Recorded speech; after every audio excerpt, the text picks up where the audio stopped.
तो नमस्ते, कैसे हैं आप सब। आपकी स्क्रीन पे आपको एक सवाल दिख रहा होगा, आप वीडियो को 5 सेकंड के लिए रोको और उसका आंसर कमेंट करो, फिर मैं आपको उसका आंसर बताता हूँ। तो चलिए चालू करते हैं। तो यहाँ पे हमारे सामने क्वेश्चन में सेंटेंस दिया हुआ है, he blank swim when he was young. तो इसकी हम हिंदी करें तो क्या होगा, व्हेन ही वाज यंग मतलब वॉज आ रहा है तो मतलब पास्ट में, और यंग मतलब जवान। व्हेन ही वाज यंग जब वह जवान था, है ना। He swim when he was young, वह तैरता जब वह जवान था। ऐसा ही सेंटेंस बनता ना, सेंस ही नहीं बनता इसका, क्योंकि ब्लैंक आ रहा है। यहाँ पे कुछ हमको फिट करना पड़ेगा। तो यहाँ पे क्या फिट होगा, हमारे ऑप्शंस में से कुड फिट होगा। जो हमारा तीसरा ऑप्शन है ना, could.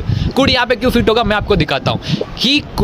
He could swim when he was young, ये सेंटेंस हमारा होगा। और कुड क्यों आया, इसका मतलब क्या हुआ कि जब वह जवान था वह तैर सकता था, उसकी क्षमता का पता चला। तो जहाँ पे किसी की क्षमता का पता चलता हो ना, वहाँ पे कैन आता है। पर अगर क्षमता का पास्ट में पता चलता हो कि पास्ट की कोई क्षमता है, तो वहाँ पे क्या आता है, कुड आता है। जैसे कि आपने स्टेटस में देखा होगा बहुत बार कि आई कैन डू इट, मैं ये कर सकता हूँ, मैं ये कर सकती हूँ, तो वहाँ पे क्या आता है, कैन आता है। जैसे कि हम कहते हैं वह नाच सकता है, उसकी क्षमता है कि वह नाच सकता है, ही कैन डांस, है ना। पर कोई ऐसे कहते हैं, कोई हमारे दादाजी कहते हैं कि when I was young I could dance, जब मैं जवान था मैं नाच सकता था। तो यहाँ पे कुड आया। कुड क्यों आया, क्योंकि पास्ट की एबिलिटी के बारे में पता चला, कोई पास्ट के पुराने समय की क्षमता के बारे में पता चला। पर दादाजी कहते हैं मैं तो अभी भी नाच सकता हूँ, आई कैन डांस नाउ, तो वहाँ पे क्या आ जाएगा, कैन आ जाएगा। जब प्रेजेंट की क्षमता का पता चलो तो कैन आ जाएगा, कोई पास्ट की क्षमता का पता चले तो क्या होगा, कुड आ जाएगा। तो उम्मीद करता हूँ कि आपको समझ में आया होगा, और आपका बहुत बहुत धन्यवाद।